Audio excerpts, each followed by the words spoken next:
The first time Lena's mother said those words, I almost dropped the entire tray of wine glasses. She didn't say it loudly, quite the opposite. Her voice was soft, almost gentle, right in the middle of that elegant family engagement party where everyone was pretending this was just a casual celebration instead of a carefully orchestrated announcement. Elaine Whitmore looked at me, smiled like she had just uncovered a secret the entire room had missed, and said, "So you're the reason my daughter hasn't been dating anyone, huh?" I turned to look at Lena. She was standing next to the man her family had chosen for her, Grant Holloway. 33, successful, from the right kind of family, wearing a perfectly tailored gray suit and the kind of watch that cost more than my truck. On paper, he was flawless. But when her eyes found mine across the room for half a second, I finally understood something I had spent 6 years refusing to see. She hadn't been waiting for someone perfect. She had been waiting for me. My name is Caleb Morgan. I'm 27, and I make furniture for a living. Not the kind you buy in big box stores with particle board and fake wood grain. Real furniture. Solid oak, walnut, cherry. The kind that gets passed down from one generation to the next because it was built to last. I work in a small workshop just outside Nashville, in a quiet suburb where the smell of cut wood mixes with the scent of fresh cut grass on summer afternoons. It's not glamorous. My hands are always rough. My clothes always carry the faint smell of sawdust, and I've got calluses in places most people don't even know exist. But I love it. There's something honest about turning a rough slab of timber into something beautiful and useful. Something that will still be standing long after I'm gone. I don't talk much. Never have. People say I'm the strong, silent type, but the truth is, I just prefer doing over-explaining. Words have a way of complicating things that don't need to be complicated. That's probably why Lena and I got along so well from the very beginning. Lena Whitmore. Same age as me. Sharp, quick-witted, the kind of woman who could walk into a chaotic room and have everything organized in under 10 minutes, just by saying the right things in the right order. She works as an event coordinator for one of the big hotels downtown. We met 7 years ago at a charity fundraiser. I was 20, hired to build a small wooden stage for the evening. Lena was a volunteer in charge of guest relations. She walked up to me while I was still hammering the last few boards into place, looked at my work for about 3 seconds, and said, "That backdrop is beautiful. But if you hang the flowers like that, it's going to look like a wedding between two people who hate each other." I stopped hammering and looked at her.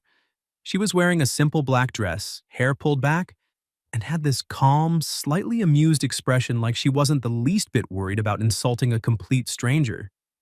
"You've known me for 3 minutes and you're already criticizing my work?" I asked.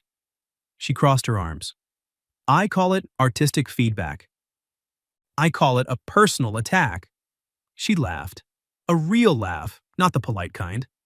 And just like that, Lena Whitmore stepped into my life without asking permission and never really left.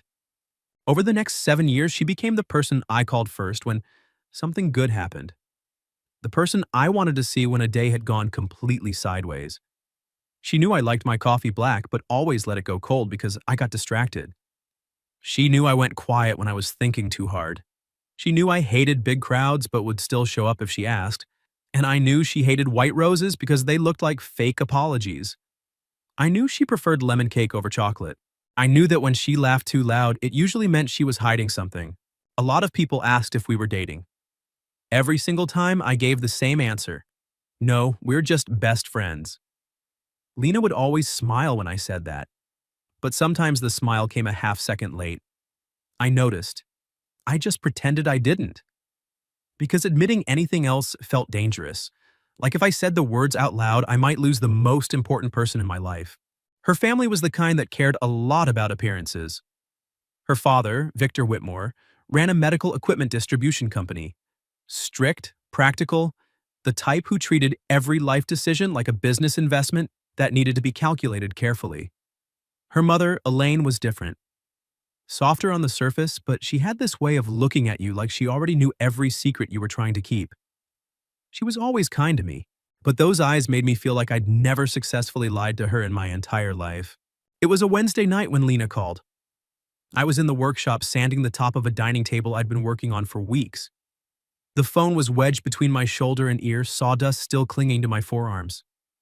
Caleb, are you free this Saturday? She asked. Her voice was too normal. The kind of normal that usually meant something was wrong. Yeah, why? She hesitated, just for a second. My family is having a thing. What kind of thing? Another pause. Just a family gathering. I put the sandpaper down. Lena, what kind of thing? She sighed, and I could almost see her rubbing her forehead the way she always did when she was stressed. They want to introduce me to someone. I went still. A guy? Yeah. Like a date? She gave a small, humorless laugh. More like a serious introduction. I understood immediately. Her family was setting her up. And not just for a casual date. This was the kind of introduction that came with expectations, the kind that ended with wedding planning and family mergers. His name is Grant Holloway, she said quietly.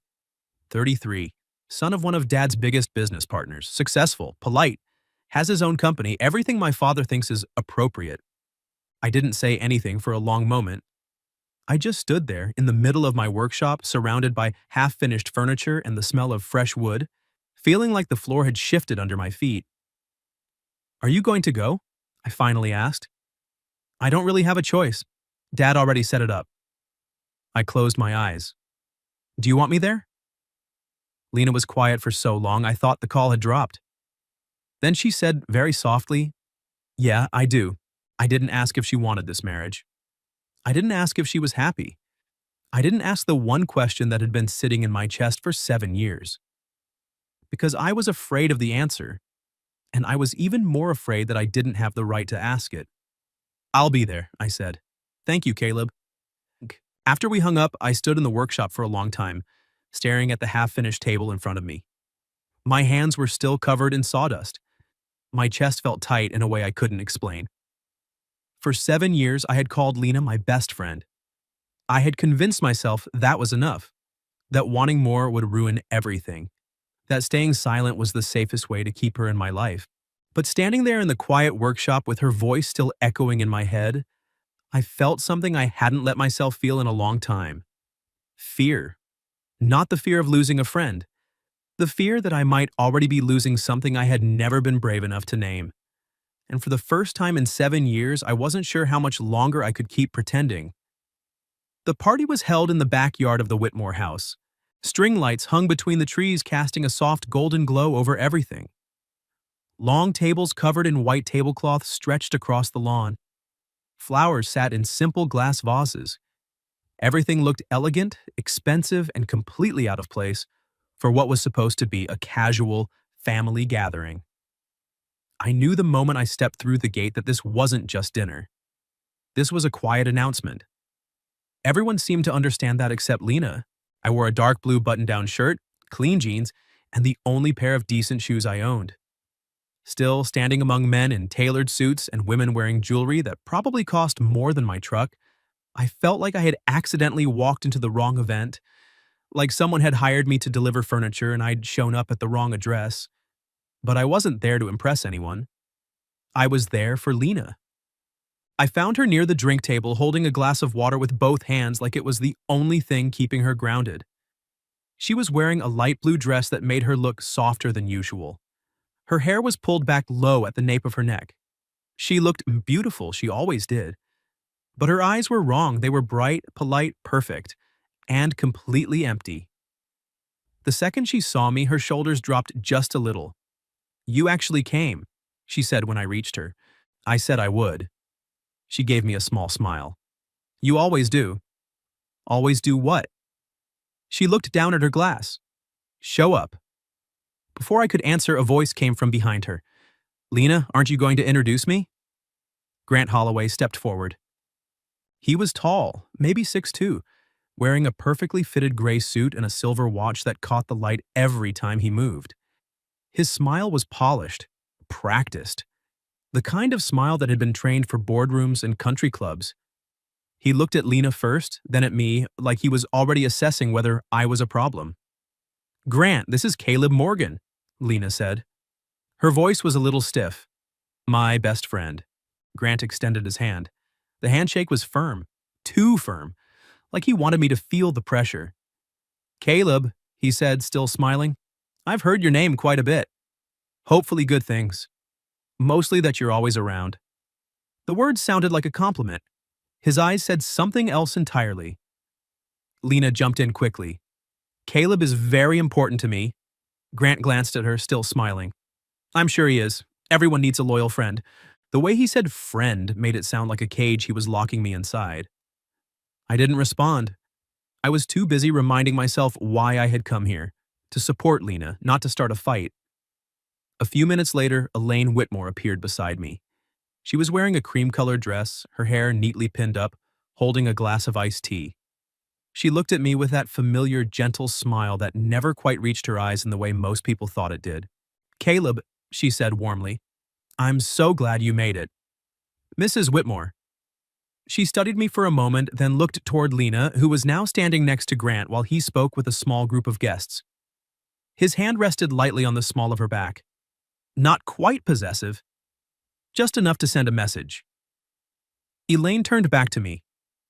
Did she ask you to come? Yes, ma'am. She said it was a family gathering. Elaine gave a soft, knowing laugh. My daughter has always been very careful with her words when she doesn't want to tell the truth. I didn't know how to respond to that. She placed her glass on the table and looked at me directly. So, you're the reason she hasn't dated anyone? The words hit me like a slow punch to the chest. I stared at her. I'm sorry, what did you say? You heard me. My mind went blank for a second. The music, the laughter, the clinking of glasses all seemed to fade into the background. I don't think that's true, I managed. Elaine tilted her head slightly, still smiling. Is it not true because you don't know? Or because you don't want to know? I couldn't answer. She continued, her voice calm and steady, like we were simply discussing the weather. Lena has turned down 4 different men in the last 2 years. Doctors, lawyers, business partners of her father's. Every time I asked why, she said they weren't right. But I know my daughter. She wasn't looking for someone right. She was comparing all of them to someone else. My heart started pounding. Lena and I are just best friends, I said. The words felt thin even as they left my mouth. Elaine's smile didn't change. That's what people say when they're terrified of losing each other. I stood there, unable to speak, because the sentence didn't feel like an accusation.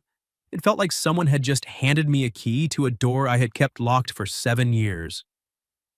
Elaine glanced across the yard toward her husband, who was deep in conversation with several guests.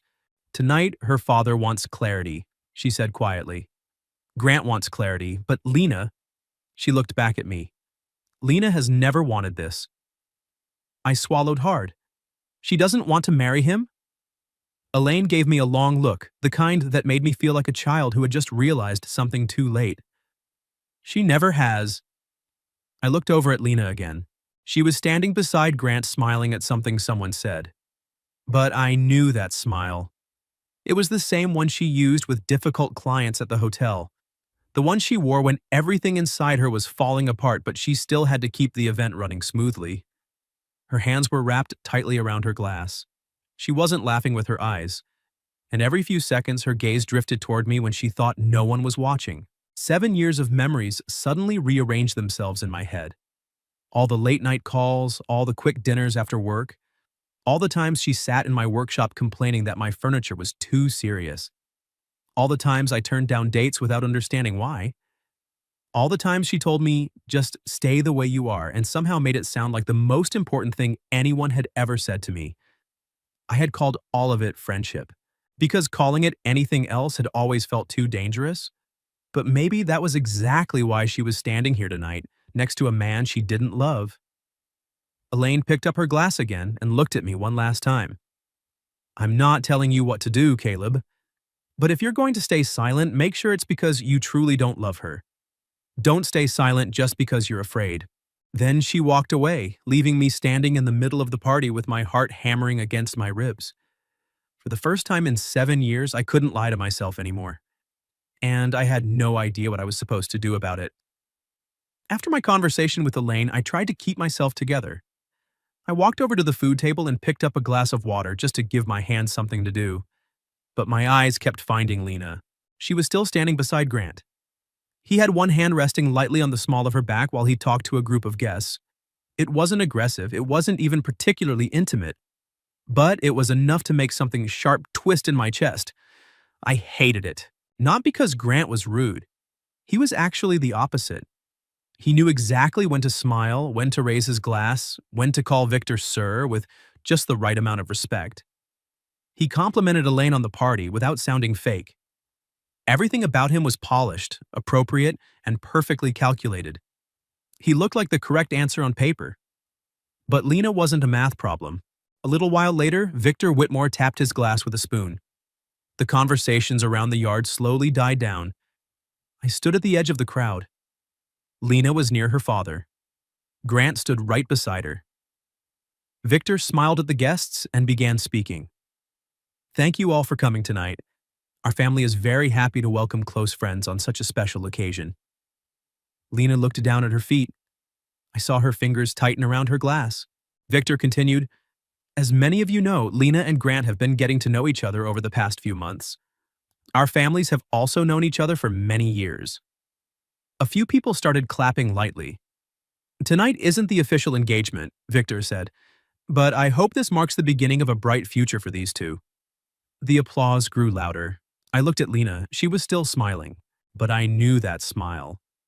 It was the same one she used when she had to deal with difficult clients at the hotel, the one she wore when everything inside her was screaming, but she still had to keep smiling for the sake of the event.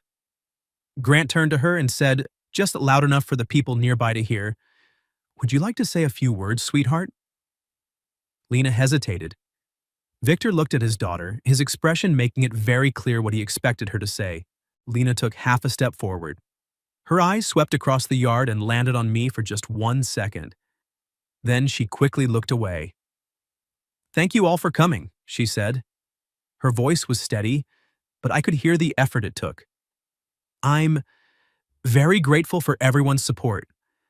That was all. No, I'm happy. No, I'm looking forward to our future. No, I love Grant. But the crowd still clapped, because sometimes people only hear what they want to hear. Grant leaned down and whispered something in Lena's ear. I couldn't make out the words, but I saw her expression harden for a brief moment. She gave a tiny nod. Then Grant reached into his jacket pocket and pulled out a small velvet box. My stomach dropped. Victor looked surprised but didn't stop him. Grant opened the box. Inside was a ring. A few people gasped. Grant turned to Lena, his voice clear and confident. Lena, I know tonight isn't the official engagement, but with both families here, I don't see any reason to wait for what's right. Lena stood frozen. Grant slowly lowered himself to one knee. The entire backyard went completely silent. I could hear my own heartbeat pounding in my ears. Grant looked up at her and asked, Lena Whitmore, will you marry me? Lena didn't answer.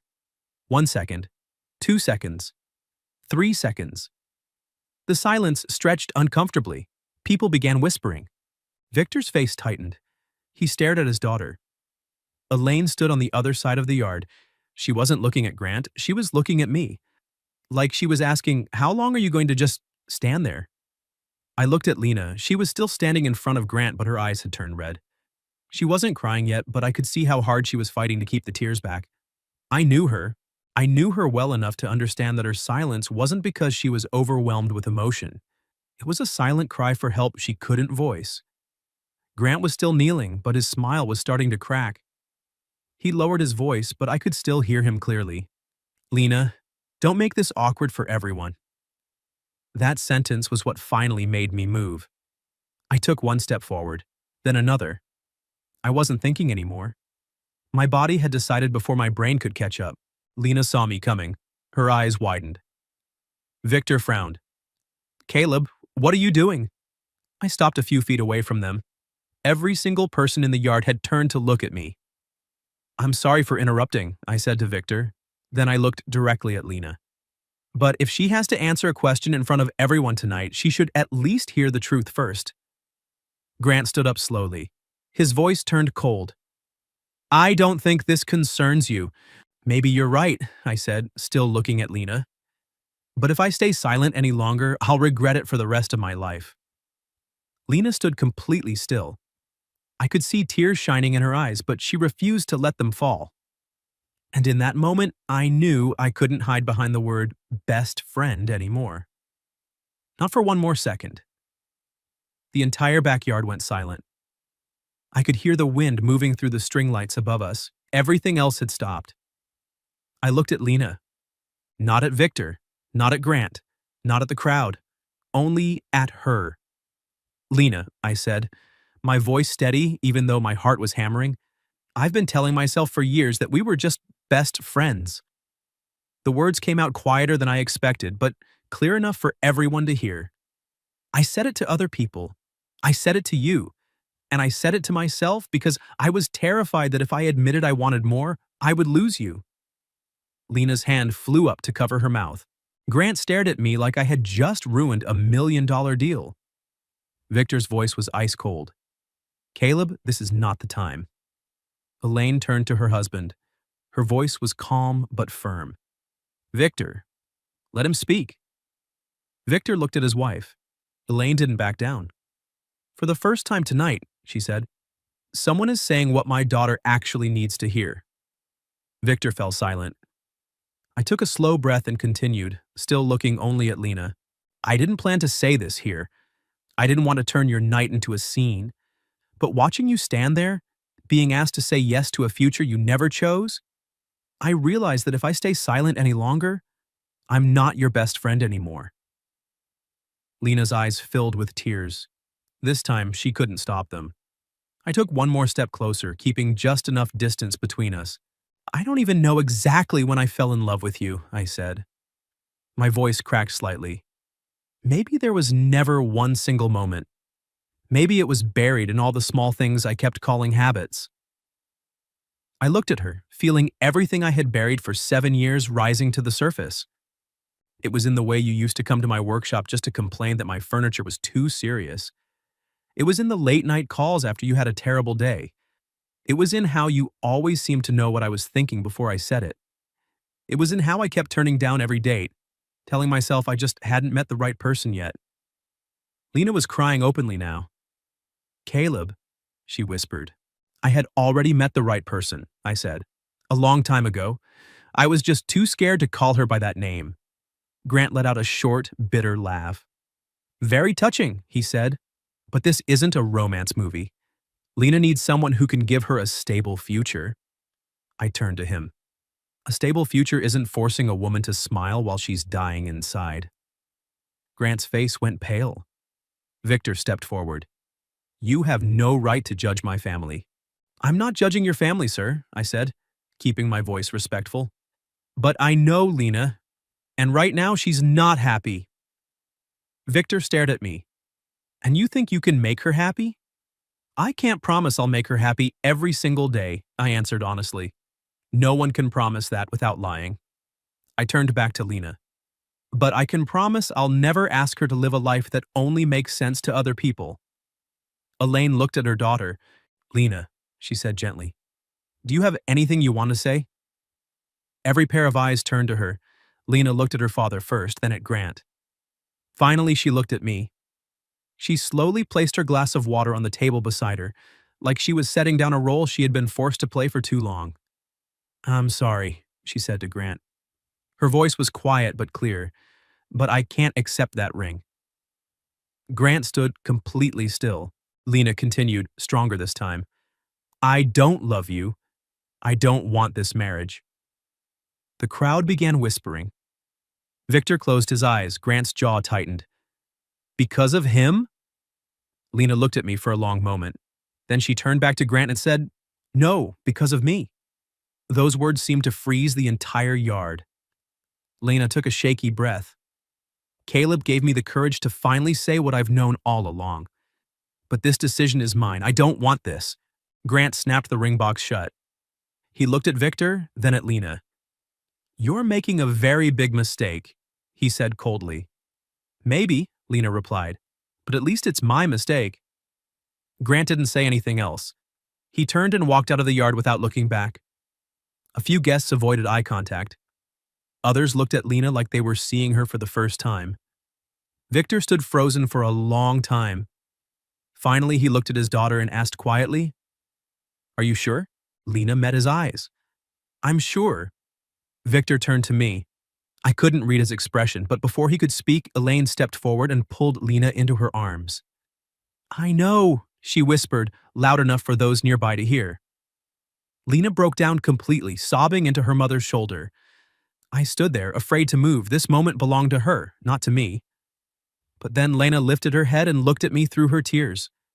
She reached out her hand. She didn't say anything. She just held it out. I walked toward her. I took her hand. And for the first time in 7 years, I wasn't holding her hand like a best friend. I was holding it like a man who had finally chosen her in front of the entire world she came from. After that night, nothing became easy overnight. The Whitmore family had to deal with a storm of gossip. Grant left angry. Victor lost a major contract with Grant's father. Some relatives called Lena impulsive. Others said I had ruined a perfectly good match. But Lena never apologized for saying no. She only apologized to her mother for letting things drag on until they exploded in the middle of the party. Elaine had simply taken her daughter's hands and said, "You didn't ruin the party, sweetheart. You just stopped ruining your own life." Lena held on to those words for a long time. Victor needed more time. He was a man who measured everything in returns and risks, and I had just become the biggest risk he had ever taken with his only daughter.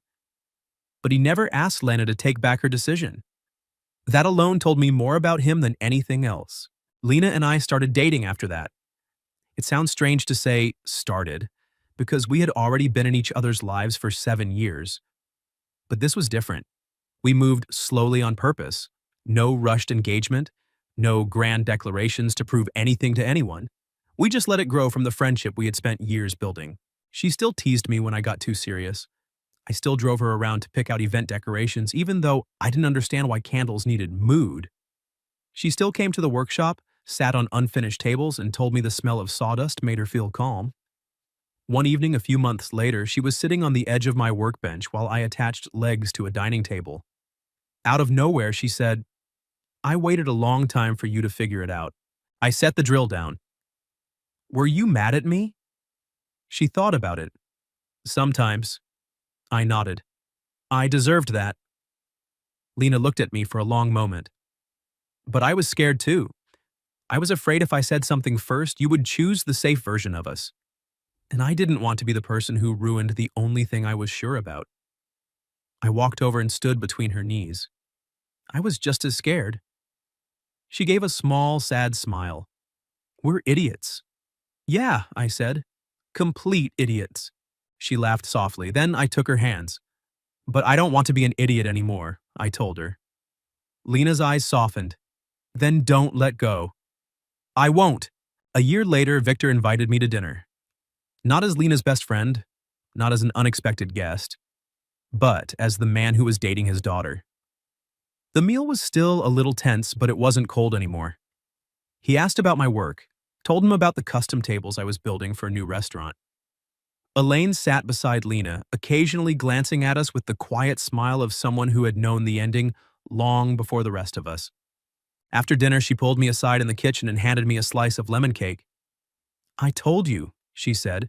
"Told me what?" "That you were the reason she stopped dating anyone else." I looked through the doorway at Lena, laughing at something her father said. Her hair was down, her face calmer than it had been the night of the party. "I wish I had figured it out sooner," I said. Elaine's voice was gentle. "What matters is that you figured it out before it was too late." 2 years after the party, I asked Lena to marry me inside my workshop. No big dinner, no families watching, no pressure. Just the two of us, the smell of pine, late afternoon light coming through the windows, and the first table I had ever built specifically for the house we would one day share. I placed the ring on the wooden surface between us. Lena stared at it, then at me. "Caleb," she said carefully, "what are you doing?" I looked at her. "This time I'm asking when no one is forcing you to answer." Her eyes filled immediately. "I watched you almost take someone else's ring because I was too scared to speak," I said. "I don't want to make that mistake again. Not for one more day." I took her hands. "Will you marry me? Not because our families want it. Not because it makes sense on paper, not because we've known each other forever, but because you choose me and I choose you, Lena cried. But she was smiling through the tears. Yes, she whispered, I choose you. Then she wiped her eyes and added, but if you wait another 7 years to ask me anything important again, I'm making a wooden ring and proposing to you first. I laughed. I believe you would. She smiled. Of course. I learned from the best woodworker I know.